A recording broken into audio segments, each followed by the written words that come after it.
Welcome to the deep dive. Today we're doing something a little different. We are taking the ultimate shortcut.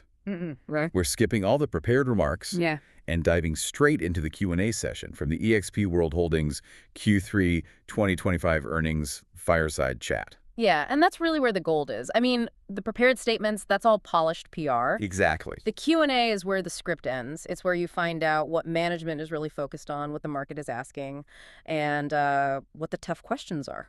So our mission today is to pull out those core insights. Yep. We're looking at strategy, efficiency, and honestly, the big surprise for me was just how aggressively they're using AI to reshape their whole model. Okay, let's unpack this then. We saw a few major themes come up again and again. First, the vision for the platform. Right. Then the agent value stat. Financial discipline. Real financial discipline. And then, as you said, this incredible acceleration from AI. Oops, yep. So let's start at the beginning. The platform. Yeah. Where does it actually stand today in the industry? Well, it's funny. The platform started out of necessity. You know, back in 2009, they just couldn't afford brick and mortar offices. A classic startup story. Totally. But it's evolved into this fully digitized, almost democratized enterprise. And what's critical now is their long-term view. Which is? The leadership. They truly believe that organized real estate will eventually boil down to just 4 or 5 major platforms. 4 or 5, that's it. That's it. 4 or 5 that can fully scale out. And they are positioning themselves very deliberately to be one of those last ones standing. That's a winner-take-most prediction. It's a powerful way to think about investment. And what's interesting is how their identity has shifted. How so? Well, they're not the disruptive startup anymore. They actually call themselves one of the larger incumbents of the new breed. And that distinction is just, it's vital. Huh. Being a scaled incumbent means you have the cash flow. You have the ability to invest in R&D and tech in a way that, frankly, smaller competitors just can't match. It's an economy of scale advantage. Exactly. They fully expect to be one of the top 3 scale players left when all this industry consolidation shakes out. And their entire model, it hinges on an approach that's fundamentally different from, say, a Compass or Anywhere. Oh, completely different. We heard them talk about a brand-first model for those companies. Right. Where the consumer thinks of the brokerage name first, eXp's strategy is the total opposite.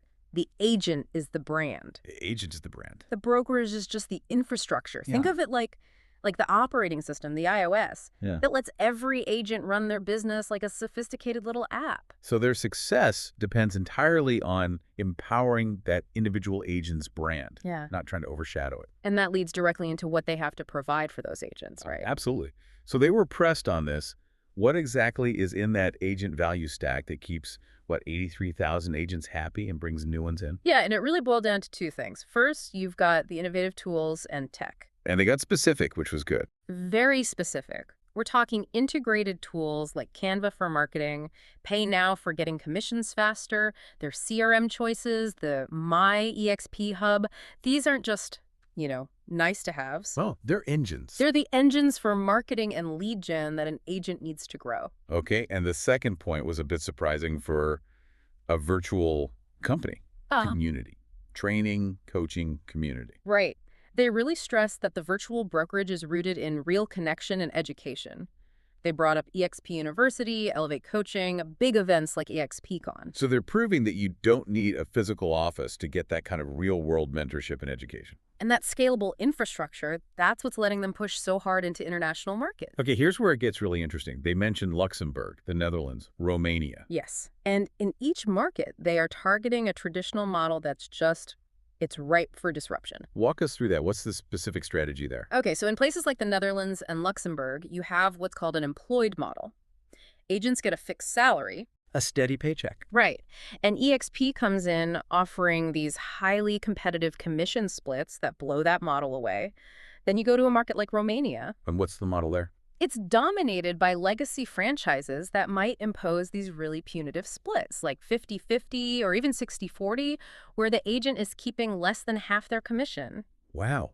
So eXp's offer is just a clearly better financial deal. It is, but that's not the aha moment. Yeah. The financial part is great, but the real power shift, the thing that changes the game for these international agents, What is it? it's ownership. For the first time, for many of them, they're being offered an equity model or a rev share model. And rev share, for anyone who doesn't know, is... It's basically a way to earn passive income by helping grow the company. You bring other productive agents in, you get a piece of the company's revenue from their production. It turns you from a contractor into a true business owner inside the ecosystem. a fundamental shift. Okay, let's pivot to the hard numbers. The CFO highlighted agent productivity. Sales transactions per agent. It was up 5.4% year over year in Q3, which sounds great, but is that just because less productive agents are leaving, or is it a real strategic gain? That is the right question, and they argued it's strategy. They call it where the pros go to grow. They're focused on attracting and keeping productive agents. And the data on Teams seems to back that up. Oh, absolutely. They hold a disproportionately high share, I think it was 28%, of the Real Trends Mega Team category. And just for context for you, that category is the highest producing teams in North America. eXp has about 4% of all NAR agents, the National Association of Realtors. Right. But 28% of the top teams. That shows they're winning the productivity war. Exactly. And they win them with programs like FastCap. Explain that. FastCap is essentially a huge financial cost offset. Yeah. For these big teams, instead of spending, tens of thousands of dollars on external coaching or onboarding tech for their new agents, They get it included. it's covered within their existing cap structure. So it makes the whole value proposition incredibly attractive if you're a high-volume team. Okay, let's talk efficiency. An analyst asked a sharp question about G&A expenses, general and administrative. Yeah, that big step A down. big step down. Yeah. From an $89 million run rate in Q2 down to $82 million in Q3. That's a serious cut. Is it sustainable? Well, the executives insisted it is. They said it's structural. Not just trimming fat. Not just trimming fat. They pointed to two things: streamlined back-office operations and AI offsetting previous SaaS costs. Okay, clarify SaaS costs for us. SaaS is software as a service, so think of all the third-party subscription-based tools a big company has to buy. HR software, document management, internal comms. Right. By building their own tools internally, using their AI models, they are replacing those expensive external subscriptions with much cheaper custom-built solutions. And you can see that efficiency in the unit economics too. The cost to process one single transaction, it dropped from around $620. Down to $523 in Q3. Yeah. That's a huge drop. It's a $7 million run rate improvement right there. And it's largely because of specific AI tools like Duck AI. What does that do? It automatically reviews transaction documents for compliance.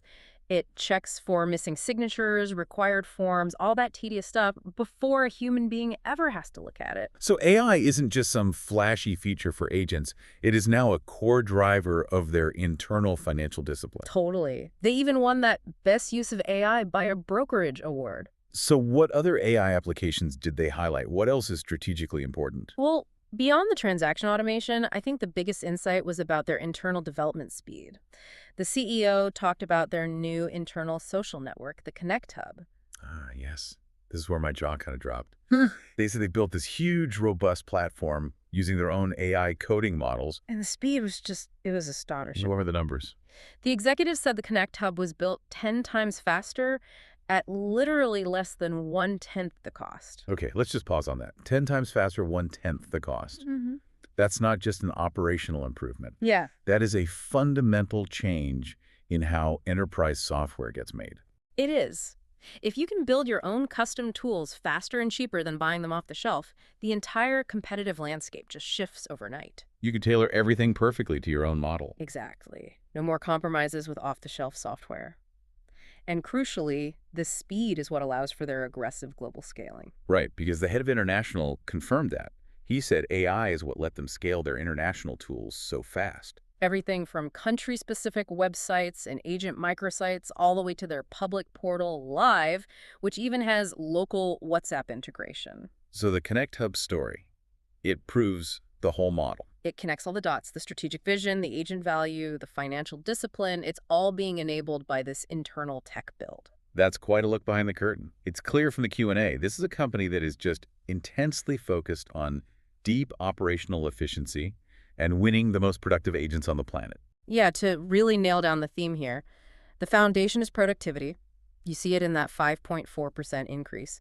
But the whole competitive structure they're building, it's based on rapid, aggressive internal tech development. Which lets them deploy advantages anywhere faster than anyone else. Precisely. So what does this all mean for you, the learner? I think the key takeaway here isn't just the top-line revenue number. It's the strategic shift toward AI-powered internal development. Mm-hmm. So here's the provocative thought we want to leave you with. If a company can now create its own robust, customized enterprise software, like that Connect Hub, 10 times faster and at a fraction of the cost, what happens to the competitive advantage of every single technology vendor that supplies SaaS tools to the real estate industry in 2026? A very good question. That's something for you to explore.